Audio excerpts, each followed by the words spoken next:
এটা বহির্বিশ্বের মানুষ দেখলে কি যে একটা বাংলাদেশের জন্য আমাদের জাতির জন্য যে কি একটা লজ্জা। এমবাসি এরিয়ার ভিতরে পানি ঢুকে গেছে বাংলাদেশে। সবসময় ভোগান্তি আছে দেশের ভিতরে, বা বড় বড় প্রভাবশালী অনেক কিছুই বলে, কিন্তু বাস্তবতার ক্ষেত্রে অনেক ভিন্ন। গরিবের জন্য কিচ্ছুই নেই। একটা ভিআইপি এরিয়া যদি এই অবস্থা, তাই সাধারণ মানুষ তার কত ভোগান্তি হতে আছে। ভিআইপি এরিয়া তারা তাদের বাড়িঘরের ভিতরে পানি ঢুকে গেছে অলরেডি।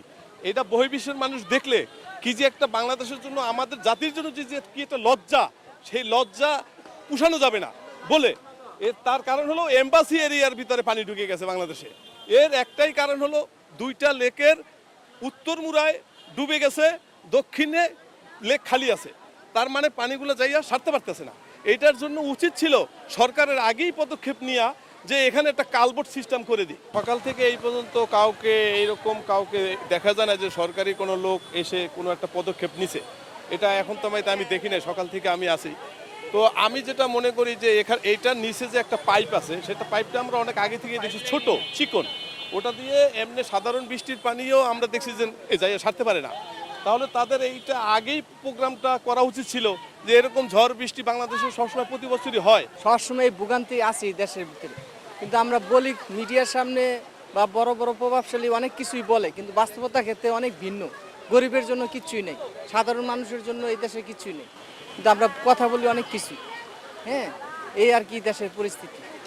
এখন পর্যন্ত কি আপনাদের কারো চোখে পড়েছে কিনা যে এটা কাজ করতে এসেছে বা দেখতে এসেছে? এটা তো কাজ করতে তো দেখি নাই, কিন্তু সব জায়গায় দেখি, রাস্তাঘাট চলাফেরা করি, অনেক জায়গায় রোডের কাজ করে, কিন্তু বরাবর কাজ করে না। কোনো মতো কন্ট্রাক্টর হালকা কাম করে বা চলে যায়, কিন্তু এটা দেখার মতো কোনো প্রশাসন, কোনো উদ্যোগ কর্মকর্তারা কেউ দেখেন। একটা ভিআইপি এরিয়া যদি এই অবস্থা, তাই সাধারণ মানুষ তার কত ভোগান্তি হতে আছে। গুলশান বাড়িদার যে সোসাইটির লোক আছে তারাই তৎপরতা নিছে, তাছাড়া প্রশাসনের কোনো এখন পর্যন্ত চোখে পড়ে নাই। না, এটা কোনো কাজ কোনো শুরুই হয় নাই এখন পর্যন্ত, কোনো পদক্ষেপ নেই। আজকে প্রায় 2 দিন ভাবে চলে এই দৃশ্যটা।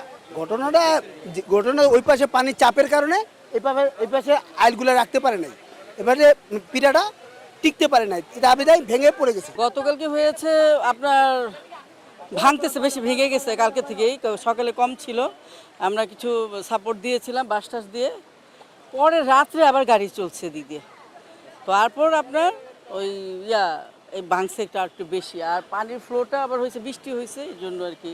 তো মেয়র সাহেব আসছিলেন, প্রশাসক সাহেব এবং প্রশাসনের লোক আসছিলেন। ওনাদের কাছে আমরা আবেদন করছি, ওনারা বলছে যে আমরা পানিটা যাওয়ার সাথে সাথে এটা ঠিক করে দেব। আর আমরা চাচ্ছি যে এটা ব্রিজ হোক, তাহলে যে ওখানে ছোট দুটো কালভার্ট, ওটা তো পানি যায় পাসিং হইতে পারে না। এর জন্য আমরা এলাকাবাসীর চাওয়া যে ব্রিজ হোক আর কি। খবরের কাগজ, নিখাত, নির্ভীক, নিরপেক্ষ।